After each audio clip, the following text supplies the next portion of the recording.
This is the first day of our 4-day Net Zero Research Conference. The first 2 days of this conference are structured around the themes of Network H2, which is the network for hydrogen fuel transportation, which is funded by EPSRC and led by myself here at Durham University.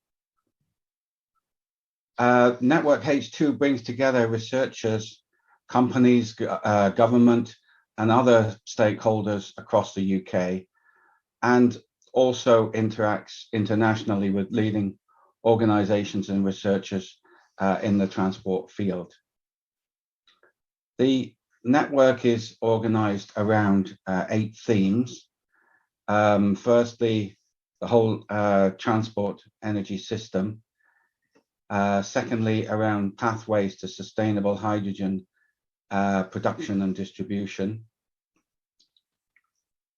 compact and lightweight hydrogen storage, compact and lightweight onboard energy conversion devices, lightweight electrified powertrains, hydrogen compatible materials and safety, multimodal transport and logistics and autonomy, and finally policy, economics and societal impact.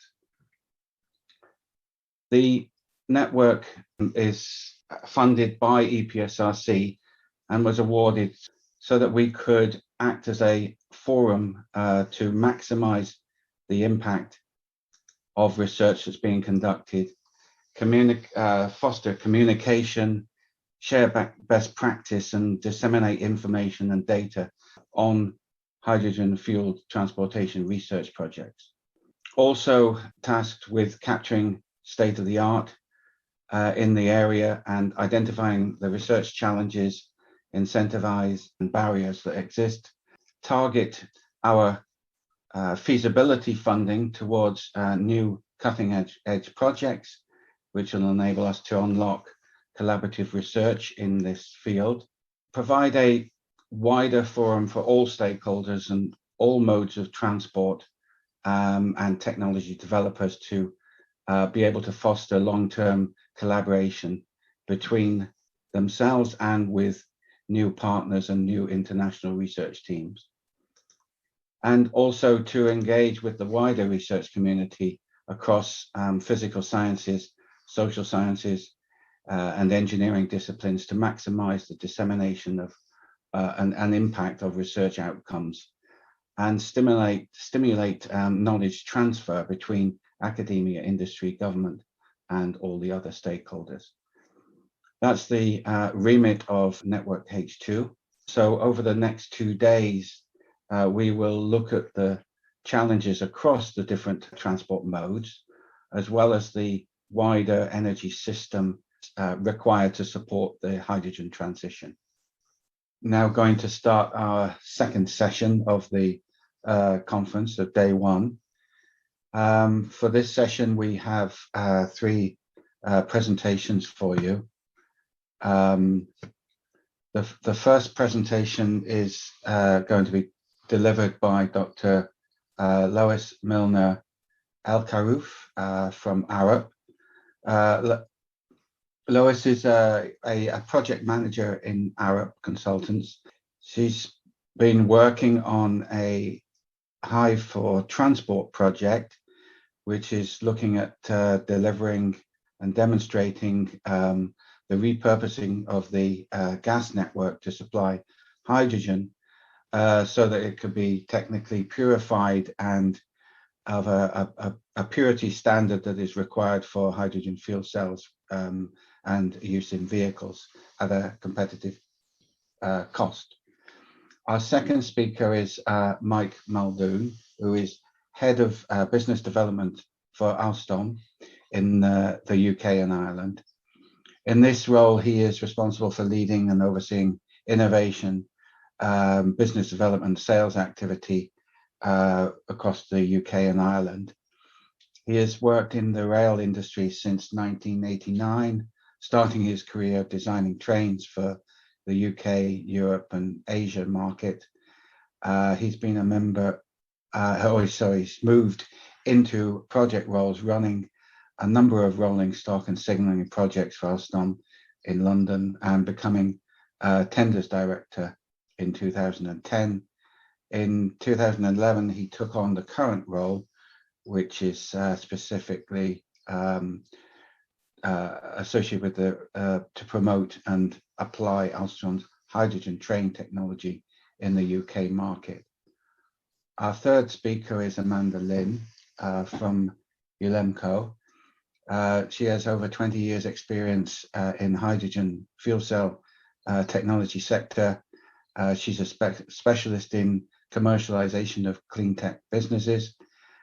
She is currently the deputy chair of the UK Hydrogen and Fuel Cell Association, and during her career, she has held senior positions, most notably in the chlor-alkali industry, which produces hydrogen as a byproduct of its chlorine production processes.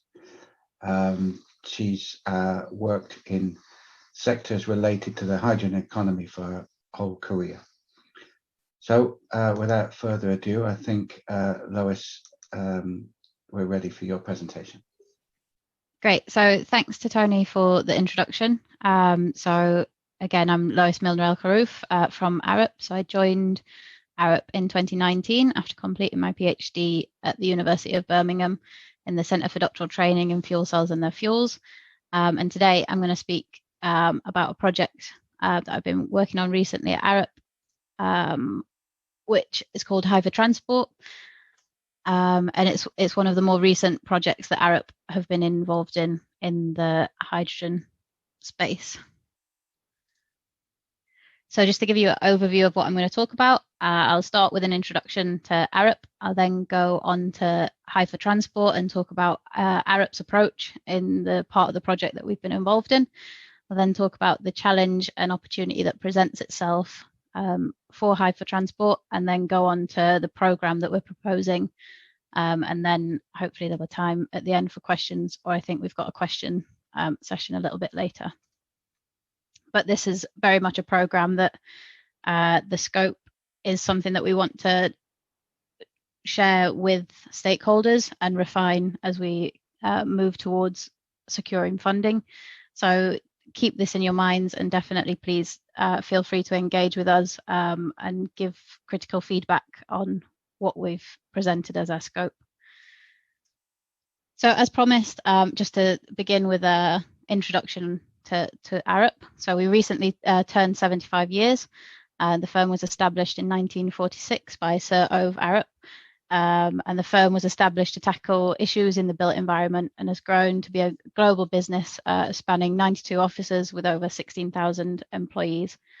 So something that's special about the firm is that the firm's owned by the employees, and it still remains true to its values that were set out by Sir Ove in his what we call his key speech that was delivered in 1970.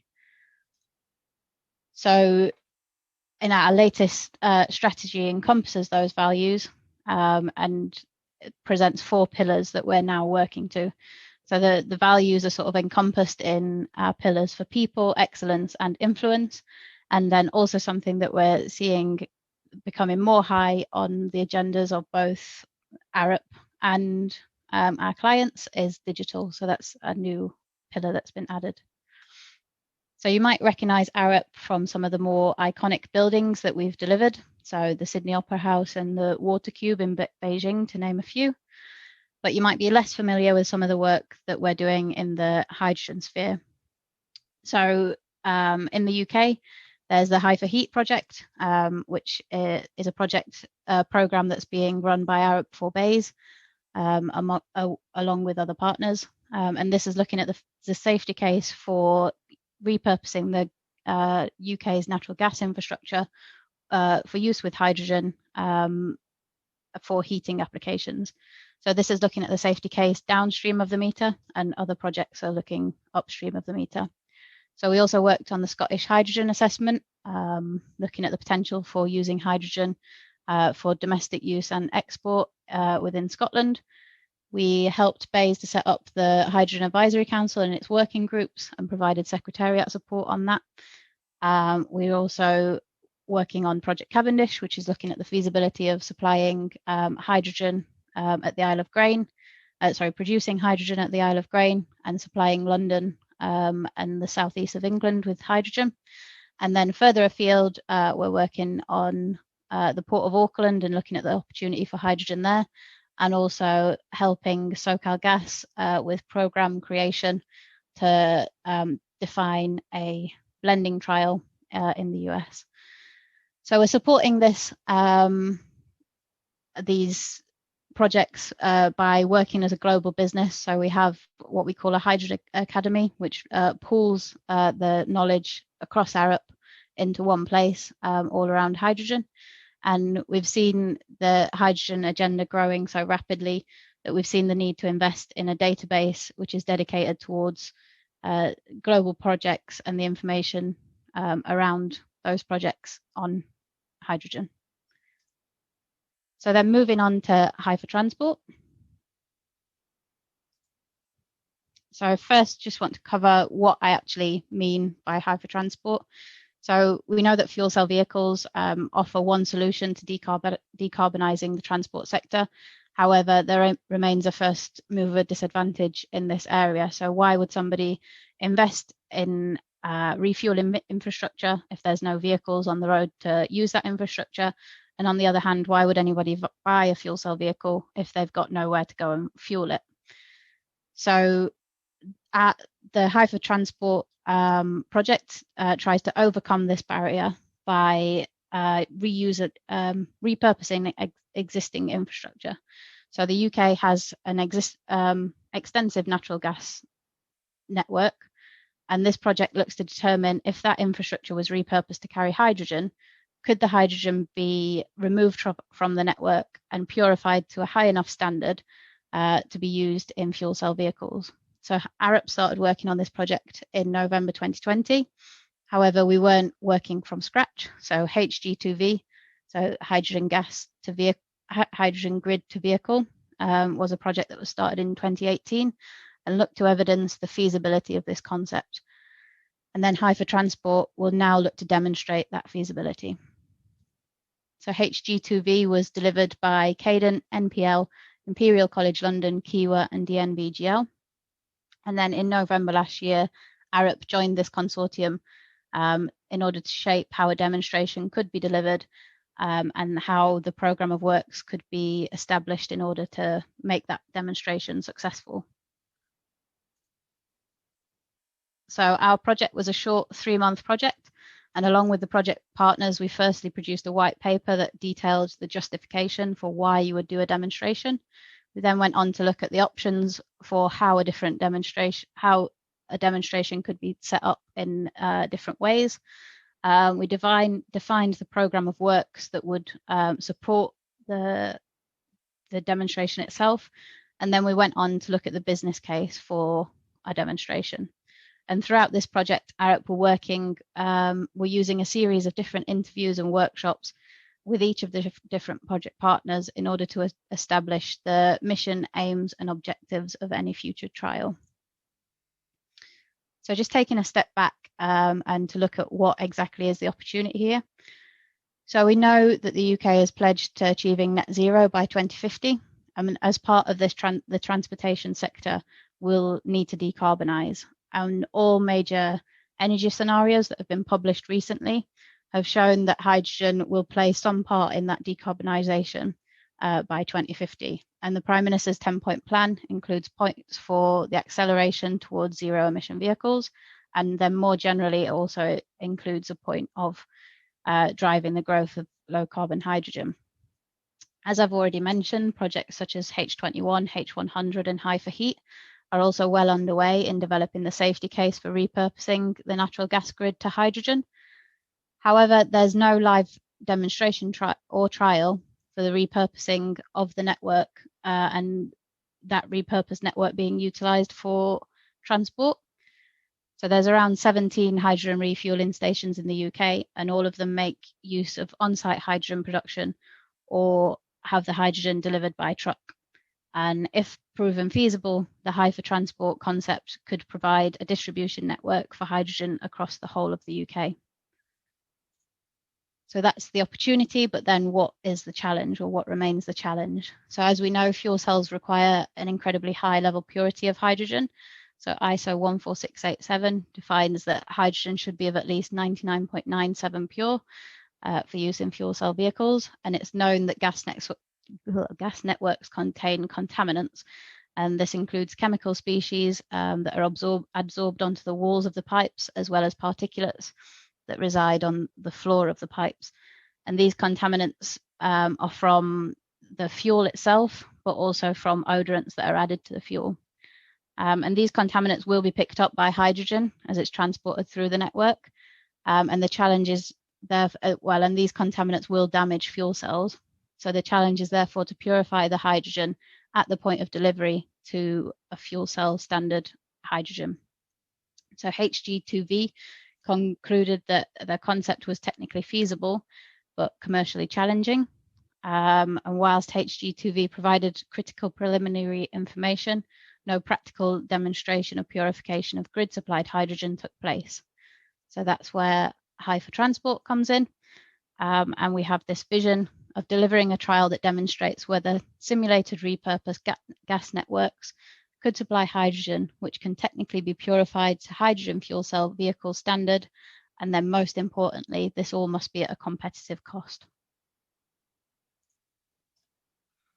So it's planned that the demonstration will be split into 10 work packages. Work package 2 will aim to understand the variability in the network's condition. So the contamination will vary across the network, and it'll vary depending on the source of the gas that's traveling through the pipeline, the age of the pipelines, and also the throughput of gas, amongst other variables.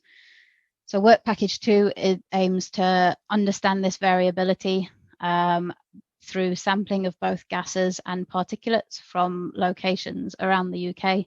And this will be used to inform a contamination standard that will then be taken forward into the further work. So then work pack 3 and 4 will use that contamination standard in helping to, in developing technology that will, for purification. Work pack 8 will cover the safety assessment of the concept. Work pack 5 to 7 will then see refueling stations being designed, procured and demonstrated ahead of moving into a live trial. And then work pack 9 will ensure the business case for the concept. So we haven't restricted the project to considering contaminants present in a single section of pipeline, as this would not be representative of the whole network. And it would still come at a large cost. So instead, research carried out in work pack 2, which is understanding the network variability, will be used to define a contamination standard, and hydrogen in the network will be contaminated to this standard, and then that will be purified at the point of delivery. So taking control of the contaminants in this way allows High for Transport to more easily align with other projects, make use of existing infrastructure, something that I'll come on to a little bit later. But whilst doing this, we still are able to answer the fundamental question of, can hydrogen carried in a network be cost effectively purified at the point of delivery? So coming back to this supply chain diagram of a High for Transport concept, our key focus is on contamination of hydrogen in a network and then purification of that contaminated hydrogen. So you could imagine that the full supply chain, you would produce some hydrogen, inject that into a network. It's then transported to where it needs to get to, purified at the point of delivery. You could store it locally and then use it to fuel your vehicles. And the part that we're interested in is that hydrogen in the pipeline and purifying that hydrogen. So this leaves us with two options in terms of how we take this forward into a demonstratable project. Either we could build that whole system end to end, so from production right down to the vehicles and purchasing vehicles, or we could partner with existing projects in order to utilize existing infrastructure. That existing infrastructure being the parts that aren't critical to us in the elements of the trial that we want to vary. So effectively, we could partner with people to supply the hydrogen production and also the hydrogen refueling station and vehicles. But the bit in the middle is something that we would want to bolt on to that existing opportunity. So option B is obviously our preferred option, as it would save both time and money. And we anticipate that research will be carried out for around 9 months, followed by 3 months of demonstration. And it's anticipated that a live trial could commence as early as Q4 of 2023 if an appropriate partnering opportunity presents itself. And the estimated budget ranges from 5.4 million to 9.3 million, depending on whether or not partnering opportunities present themselves. And then, so what's the next steps for hydrogen transport and where are we going next? We're very much, as I said at the start of the presentation, looking to engage with key stakeholders and refine the scope of hydrogen transport and make sure it's something that the industry needs. And we're then looking to refine a functional specification that will go into future tendering processes, and then looking for funding opportunities and start to define selection criteria for any trial site. And that's all that I had to say today. So thanks for listening. If you did have any questions or wanted to get involved with hydrogen transport at all, feel free to drop me an email, and happy to take questions now if there's time or at the end. Thanks very much, Lois. A very interesting presentation. Okay, so yeah, I'm Mike Muldoon. I'm Head of Business Development for Alstom, as you heard a little while ago. Alstom, to those of you unfamiliar with it, is a railway systems supply company. We are very much driven by the objective of delivering sustainable and smart mobility all around the world. We are the world's largest provider of such systems outside of the sort of Chinese state. And as such, we've got a very wide global reach. We're operational in well over 70 countries with over 75,000 people around the world. About 6,000 of them are here in the UK, where we are the largest by none in the sector. So quite a lot of influence there in the rail sector. And one area that we've been particularly interested in over the last few years has been hydrogen. So really, if we ask to say, if our existence is very much built around now the objective of delivering sustainable and smart mobility, we're starting from quite a good place with rail, because it's already one of the lowest emission forms of transport, land-based, that you can use. And from that point of view, it gives us a head start, if you like, and some technologies already in place that offer us great ways to solve that problem of cleaning up our industry. But there are numerous ways of doing this, and there's no silver bullet that actually means we can decarbonize rail completely with one solution. Although arguably there perhaps could be, if that solution was to electrify literally every kilometre of track around the world. That objective has been achieved in certain countries with specific infrastructure opportunities, but the vast majority of us, UK included, actually have to recognise that we need multiple technologies to do this. And amongst those technologies, very much so, we need to find ways of carrying energy on board trains. Electrification in rail terms is overhead wires above the track that delivers the electricity to the train as it travels. Any other form of transport on the network requires stored energy on board. And the trains that use that energy, we call them self-powered multiple units. A multiple unit is a train with no obvious locomotive. All the equipment's distributed underneath the train, so you have maximum space for passengers. And those trains, another acronym for you, a DMU, a diesel multiple unit, is the current standard technology used in these type of applications. The clue is in the name, and the emissions are commensurate with that name. Diesel trains are the most polluting trains, still much cleaner than other forms of transport per passenger per kilometre, but they do pollute, and they do in particular also cause problems with clean air in enclosed stations and other areas. So we need to find ways of going forward with self-powered multiple units. And the reason we need to find ways of going forward are because there are now very pressing plans for decarbonisation of rail around the UK. Just a few years ago, indeed, as recently as February 2018, there was absolutely nothing anywhere in place that required the removal of diesel or the elimination of it from the system. It was in February 2018 that Joe Johnson, who was at the time was Rail Minister, made an announcement where he said he would like to see us take all diesel-only trains off the track by 2040. And he kind of fired the starting gun for rail decarbonisation in the UK. Those esteemed characters above the in the photo there formed a task force that was charged with working out how the industry would respond to the challenge. And you can see their conclusion there. It could help the UK be net zero by 2050. Cunning development there from 2040 to 2050, which we might have to address, but diesel-only trains off the track by 2040. We've heard it with cars before, diesel-only cars. Now we're talking about hybrids and other things. So those dates may come in. And indeed in Scotland, always going one better, the target is 2035, and in Wales, targets are being mooted for 2030. And they may to some seem a long way off, but clearly they're not. And in particular in rail, they're not. Electrification is a time-intensive process. It's quite expensive and it's quite difficult to do without disrupting service, and it takes a long time. Trains have a life of 35 years, so any train bought today will be running after 2050. So we're right in the thick of it now, and we've got to find ways of solving these problems.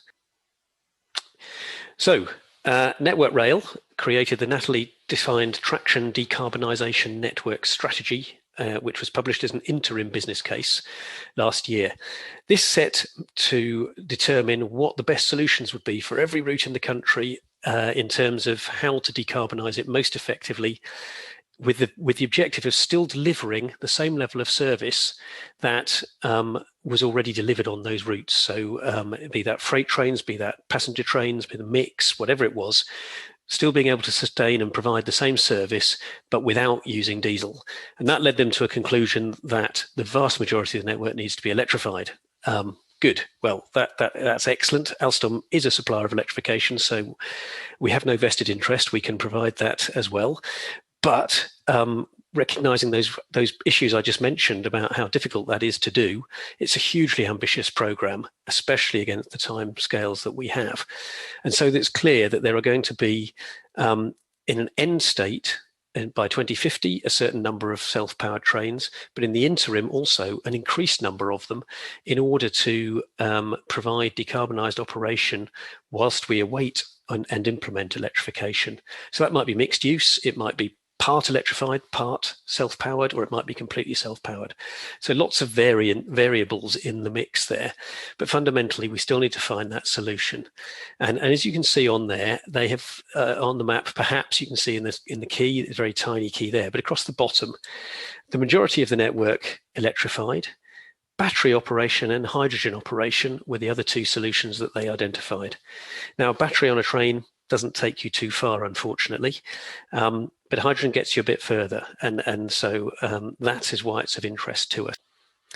And the reason it's of interest to us, and I'm sure I'm talking to a very well-educated audience here, so I'll try not to tie myself in too many knots with this, but fundamentally the reason is we can carry more energy stored on board in the form of hydrogen than we can as a battery.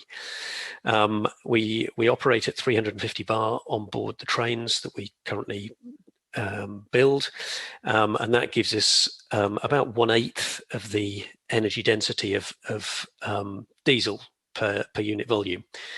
That gives us a range of problems in itself and getting enough energy on board the train, but it's way better than batteries. And it's the best solution that we have available to us at the moment. Maybe in future with greater standardization, 700 bar or other solutions may come along that improve that efficiency.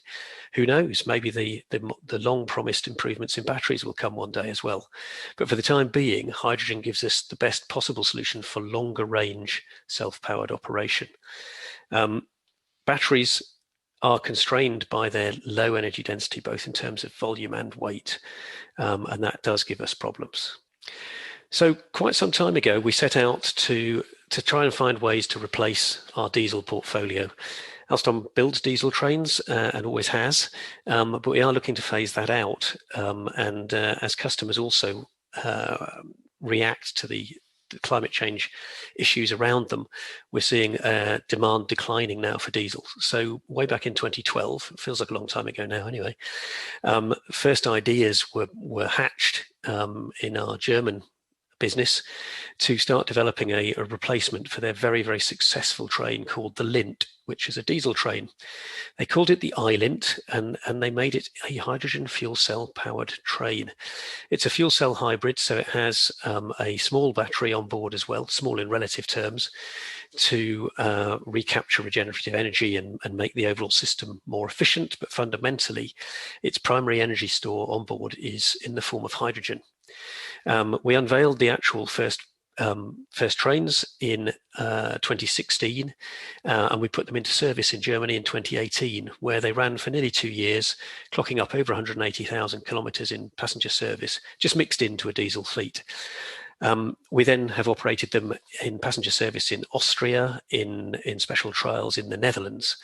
So we've seen quite a lot of operation now of these trains, and we've learned a heck of a lot about the integration issues around integrating the technology first and foremost physically onto the train, then managing it on board the train and getting the most efficiency from it. And that translates into trains that are capable of delivering regional passenger services. And the reason that matters is that's predominantly where diesel multiple units, diesel trains, provide services as well around the world. The UK is very unique in having high-speed diesel operations. High speed in the UK is 125 miles an hour. It's normally the threshold is higher than that elsewhere around the world, but here that's quite fast. And the reason is that if you're carrying energy with you, the faster you go, the faster you use the energy up, the more energy you need to carry the energy, ever diminishing returns. So, but in this kind of envelope, at speeds of up to 100 miles an hour, 160 kilometers an hour, for ranges of around about 1,000 kilometers, we can really start to optimize to the performance benefits that hydrogen offers us. As I mentioned, we use a battery hybrid drive so that we can use regenerative energy, again, helping to reduce the amount of hydrogen we carry on board, helping us to address that volumetric issue about storing it. And we can match the performance of the diesel trains. We can accelerate as quickly as them. We can go quicker. We can do everything they can do. So for an operator contemplating changing their fleet from diesel to hydrogen, we're not saying to them big operational compromises here, you can't do this, you can't do that. The only thing you do have to do is refuel every 1,000 kilometers, and that is a shorter range than many diesel trains will have. And that will change the daily diagrams of trains, which means how far they operate per day and whether they return to a fuel station every day or once every 2 or 3 days. With diesels, you might do the latter. With hydrogen at the moment, the likelihood is you'll do the former and refuel on a return to base type arrangement once a day. Those refilling times would be very similar to diesel. You're probably, again, an informed audience in these matters and will know that hydrogen refueling is reasonably comparable to diesel or petrol refueling. We have an all-weather capability. Performance is less impacted than it would be with a full battery drive.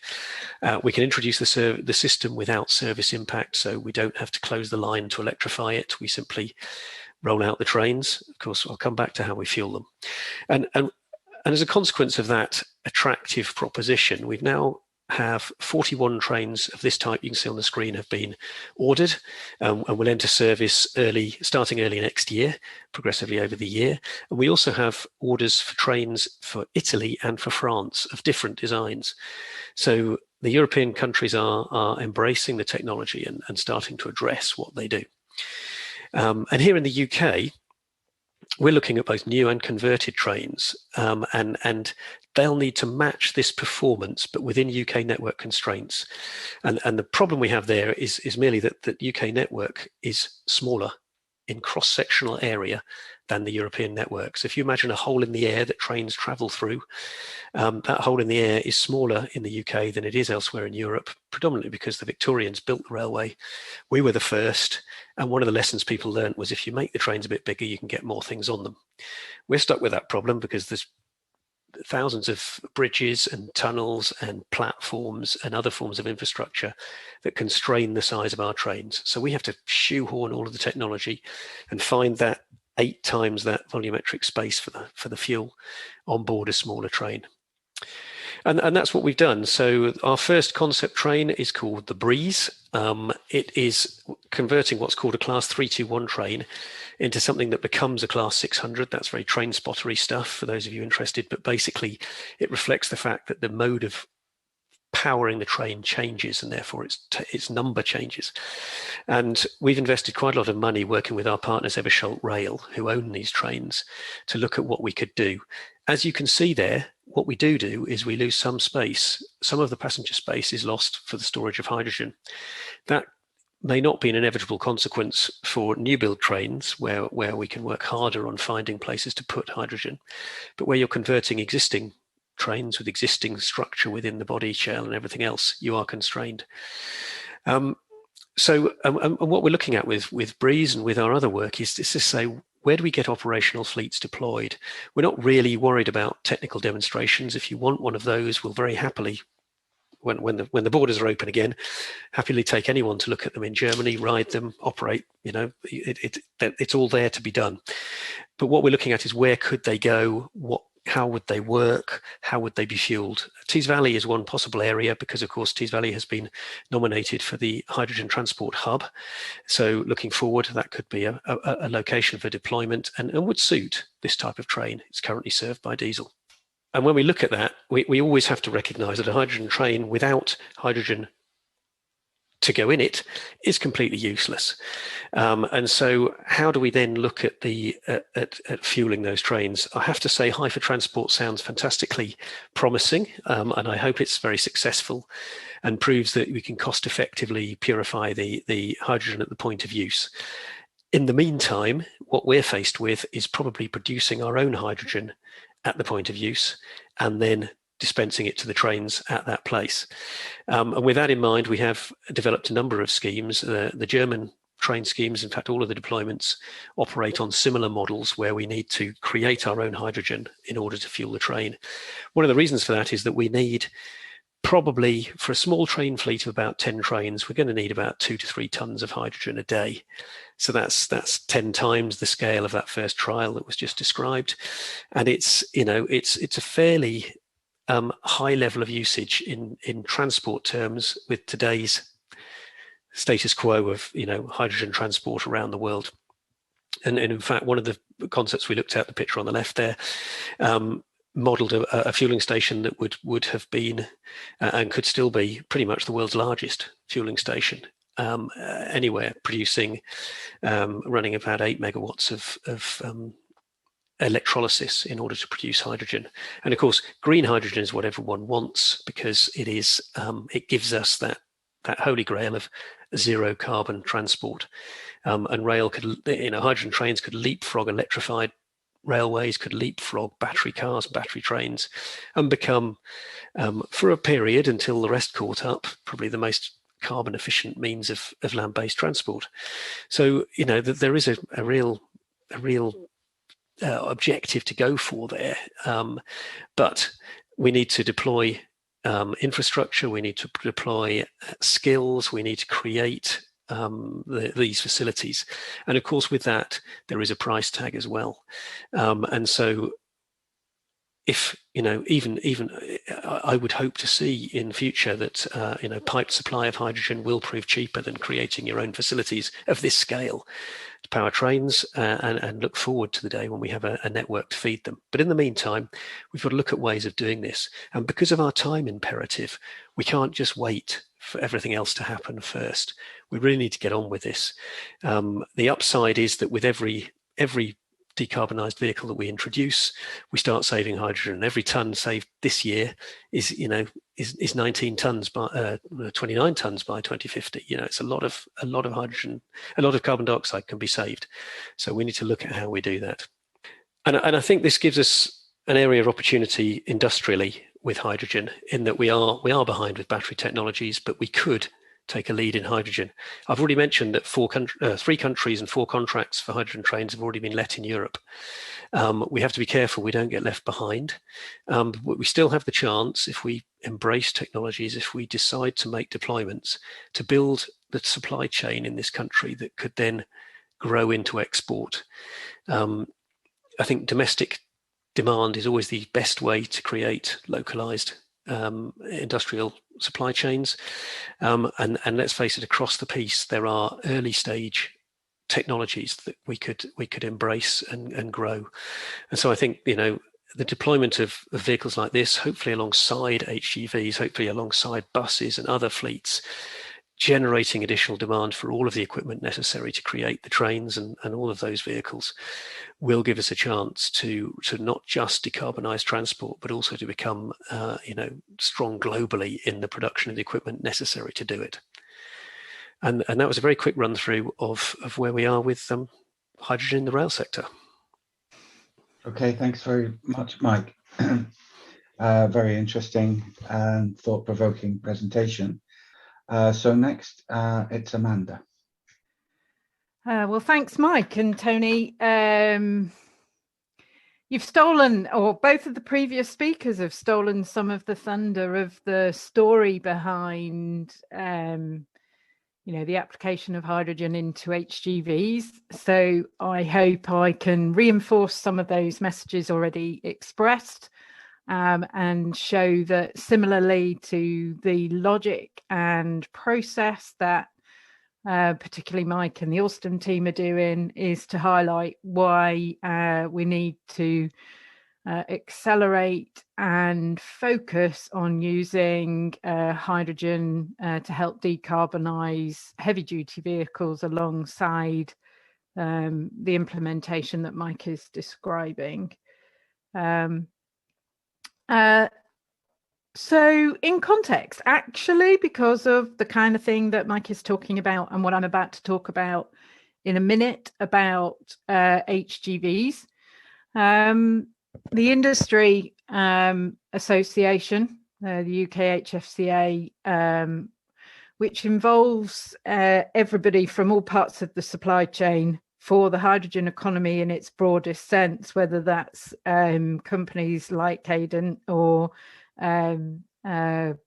companies like myself that do innovative SMEs with innovative solutions, have absolutely recognised and have an ambition to invest in that green hydrogen story that Mike has just described, because it's the very best and right thing to do now.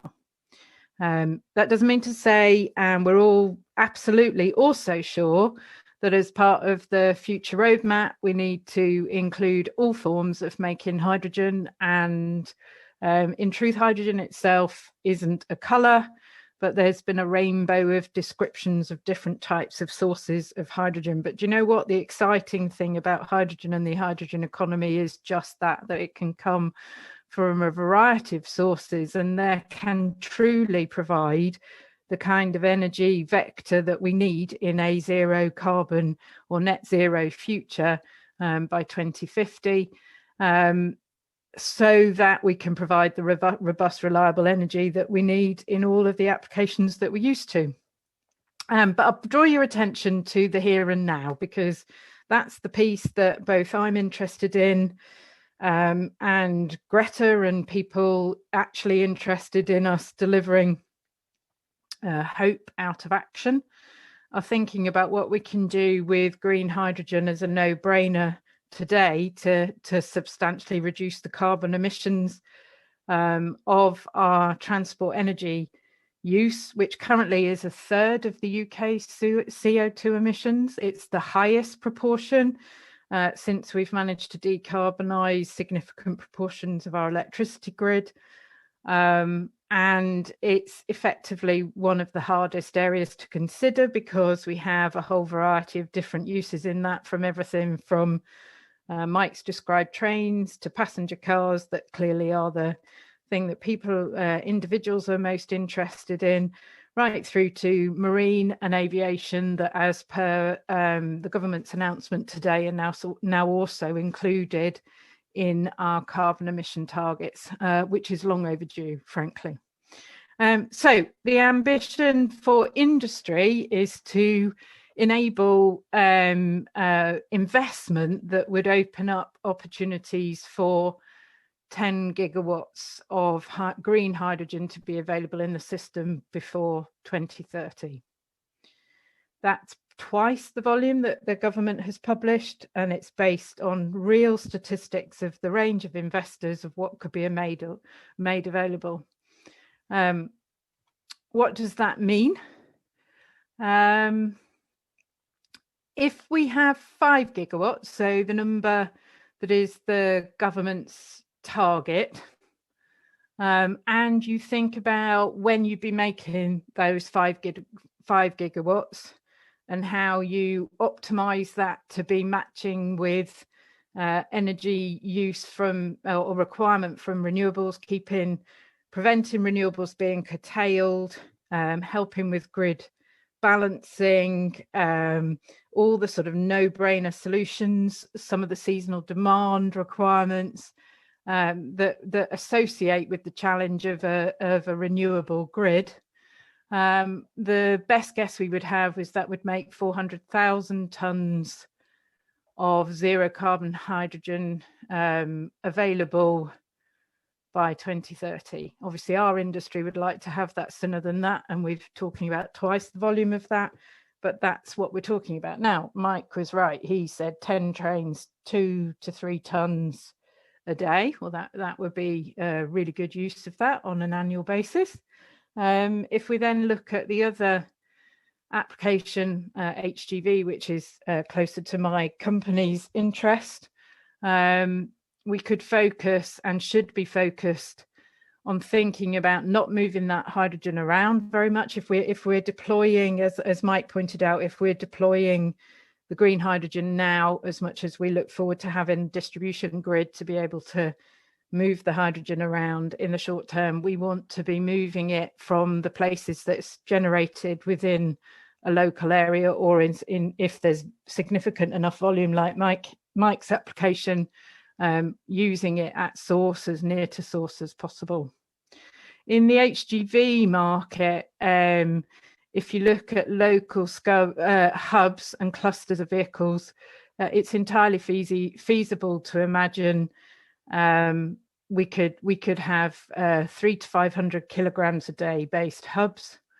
The point of this being that even with the extra capital that's involved in a bit of local distribution, at that volume, the capital investment for the refueling infrastructure can be divided sufficiently to enable the hydrogen to meet our current diesel costs.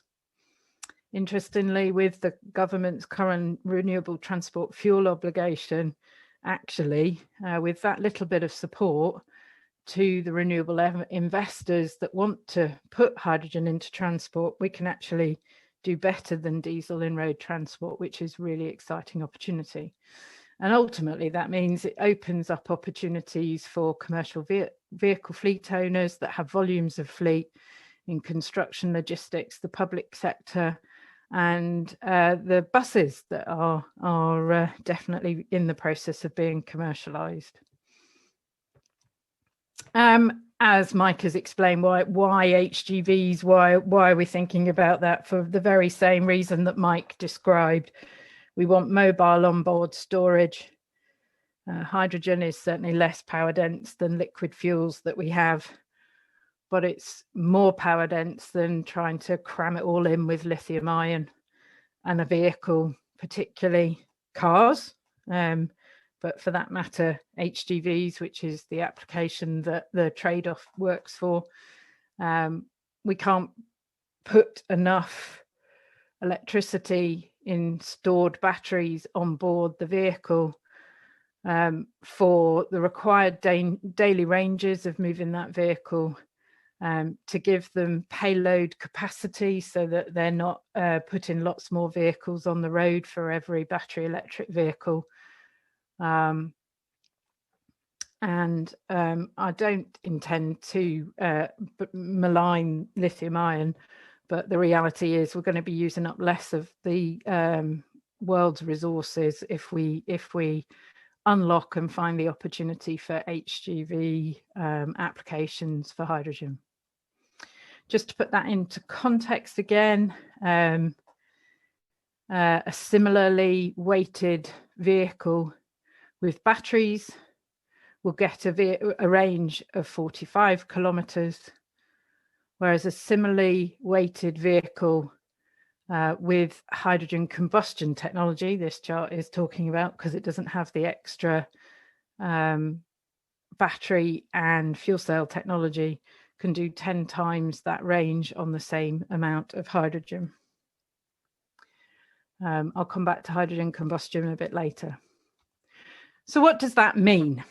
Okay, a bit of sense of reality in the HGV sector, and actually it's really exciting that trains are probably ahead, no less because of the wonderful activity that Alstom have been doing in looking at how we can decarbonise. As we've explained, there already a large proportion is electric, and we're looking at the areas that we can't afford to electrify with overhead cables. That is not the case with the UK's HGV fleet, or for that matter, any HGV fleet around the world. There are nearly 500,000 HGVs in the UK car park today, all of them effectively using diesel. As I speak in 2021, there's a couple of fleets that are using natural gas.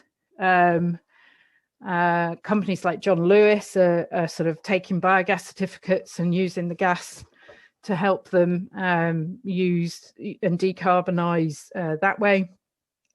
But effectively, when you're talking about 500,000 vehicles in the HGV fleet today, you might as well assume it's nothing comes from alternative power.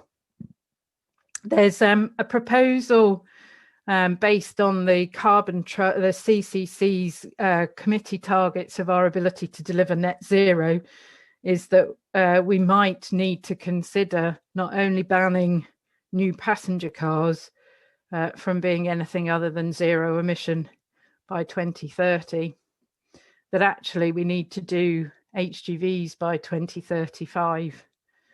Now, remembering that an HGV is probably on the road for at least 10 years, if not 15.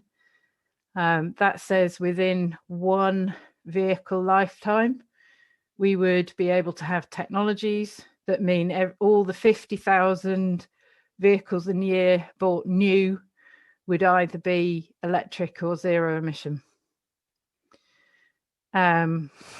Which I think describes quite a monumental technology revolution requirement, a completely different approach to how we think about what we're doing with our road transport and our goods delivery. Remember, these vehicles are not on the road for fun, they're there to provide utility.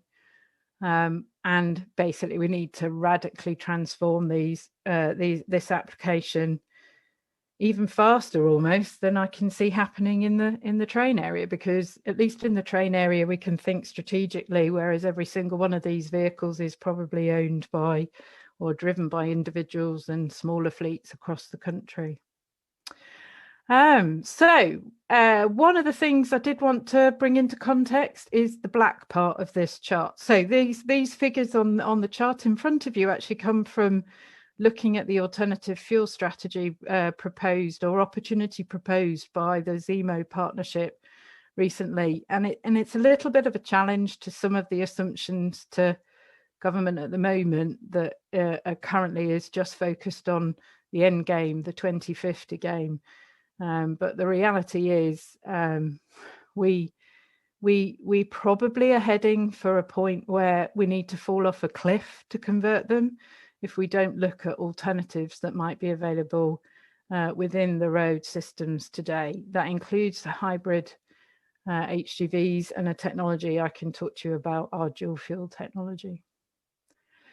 So a bit about ULEMCo then. So in that scheme of a bit of, there's hope in action and exciting opportunity to get access for green hydrogen that provides an almost obvious no-brainer to put into transport. ULEMCo over time has developed a roadmap of our own where we can provide technologies here and now that could significantly reduce that black area based on using existing diesel vehicle infrastructure and enabling them to use kilograms of hydrogen. Every kilogram of hydrogen, as Mike pointed out, means if it's made from green hydrogen, we're saving CO2 now. And I always remember that, you know, the targets that we have allow us to keep or a plan to try and stay below 1.5 degrees means we've already accepted that we've lost glaciers, that we've got flooding and areas encroached as the sea level rises. We've lost a significant proportion of the coral reef, not quite all of it. There's certainly a load of animals that will be lost in that process. And that's just getting to the target that we're all agreeing is the imperative. Do you know what? That's not good enough. I think we ought to try and look at what we can do now to seriously reduce carbon emissions, and our hydrogen dual fuel technology, which works on any diesel engine. So it could be an HGV, it could be a port vehicle. In fact, we're even hopefully going to get a project eventually that can do it on freight locomotives that are all diesel in our system. And it can save significant proportions. And we can calculate that by the amount of hydrogen we actually use instead of diesel. Accepting that longer term, we're looking at different options. And longer term, clearly the fuel cell technology that Mike's talked about, we're working on looking at that onto HGVs, but there are severe technological limitations that haven't yet been resolved with any of the applications that transfer what's been developed for passenger cars into other applications. So there's a long technological roadmap for those. But we're also doing work as a company in zero emission hydrogen combustion, not only particularly focused on zero emission and efficient combustion, which we believe the latest results suggest will do, as do some of the OEMs like MAN trucks, can provide a solution for particular applications that might be more cost sensitive, perhaps less sensitive to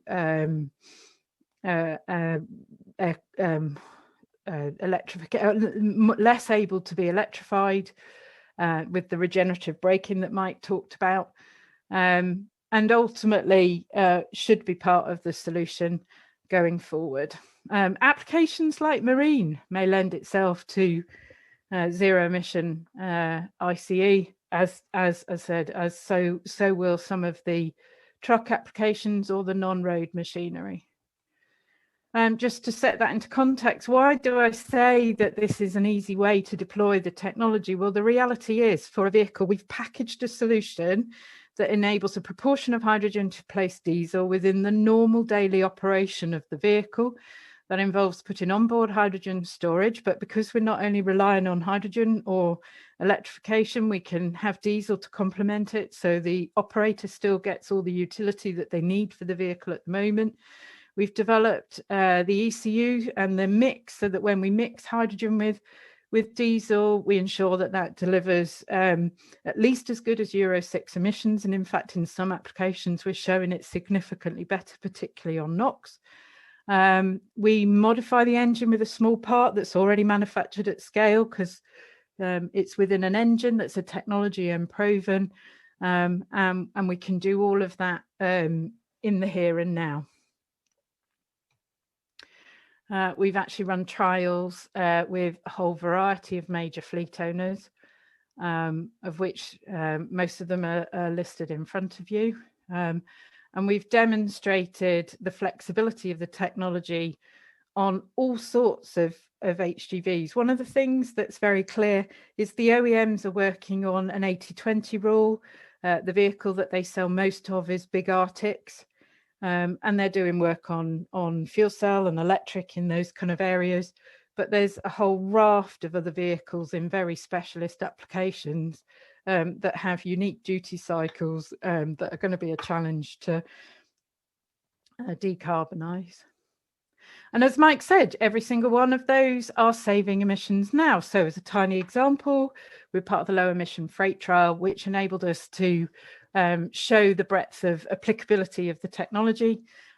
Also provide external data on the emissions that I've quoted and the displacement rates, which we've gone on further and improved.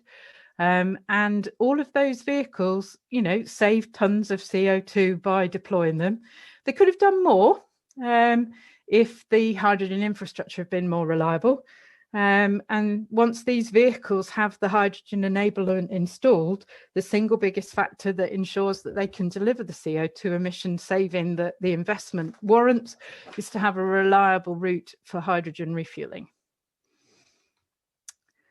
Alongside that, we're, as I mentioned, still doing work in fuel cell technology. As I say, the challenge for a non-OEM developed solution in that is that we need an electric base vehicle. So the most commonly deployed electric base vehicle at the time of doing our project was the Nissan ENV200, and we've demonstrated the deployment and the development of a roof box that would double the range of that EV. And we've taken that learning on and recently announced or have been working on an Innovate supported project to look at the ambulance application. And this is a classic example of the kind of utility that just will not be satisfied from battery electric. We wanted to use readily commercially available fuel cell technology on the vehicles so that we can offer a solution, particularly for the London Ambulance Service, who, in order to meet the political air quality requirements, are looking for procuring and transforming their whole range of ambulances into zero emission. And so the plan with that vehicle is that later this year, we will have completed the prototype. We'll test it. We'll hopefully get plenty of miles out of it, again, dependent on the availability of the hydrogen infrastructure, and offer a solution for the NHS to start actually trying to save the emissions from their vehicle activities. I just wanted to sort of illustrate a little bit more about what we're talking in similar fashion to Mike in that actually the very best way that we can provide hydrogen is to provide it in a back to base location, as I said, working towards the 300 to 500 kilos. The refuse trucks use about 5 to 10, well, any council utility heavy duty vehicle is using between 5 and 10 kilos a day. So if you can pull together a fleet of at least 30 vehicles located around one location, then you're providing quite a good base load for the kind of infrastructure that would make the economics make sense. And you also don't necessarily need masses of space. I recognise if we're moving to bigger areas, if you're not going to produce the hydrogen on site, then there are solutions that we can come up with that mean we can do it within space. So the picture on the left-hand side, we managed to fit it into 4 car parking spaces to enable the filling of 2 or 3 refuse trucks in the depot for Westminster City Council. We can take tube trailer deliveries into a back-to-base refueling solution, as is the option that you see on the right-hand side, which is the way that Fife Council have done it with fueling at the depot, and that's also what Aberdeen have done. So the important sort of message, particularly for Teesside and the areas in the northeast, is you need to develop, if you're really going to make something viable and commercially make sense, you need to cluster a range of vehicles and applications around the hydrogen station to get that volume. And Aberdeen are a globally unique and exciting example of how they've done that. There's the combination of all the buses, the range of passenger cars that obviously don't use that much hydrogen, but at least help to decarbonise the longer range applications for the passenger cars, to the refuse truck fleet. And we're hoping to be able to convert almost the whole fleet of Aberdeen's refuse vehicles, at least of which at least half is 40 vehicles within the next 2 years. And also, you know, our sort of very exciting favoured example, also things like the road sweeper where it does a great planned duty cycle. We've converted the engine and the onboard JCB engine as well, and that can use gets about 50% of its energy from hydrogen. So that's me. Okay, thank you very much, Amanda. Very interesting presentation.